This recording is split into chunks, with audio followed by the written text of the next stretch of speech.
Hello guys, welcome back to the channel. In today's video, I'm going to show you how to drop fruits on a Grow a Garden game to Roblox on PC.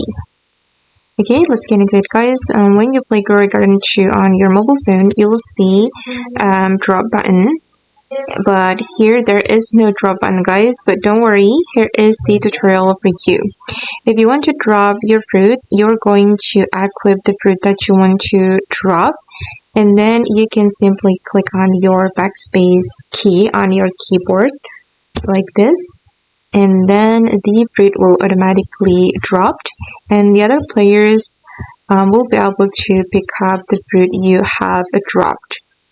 So just select the fruit and then click on the backspace button like this. And you can also drop a path. Just do the same.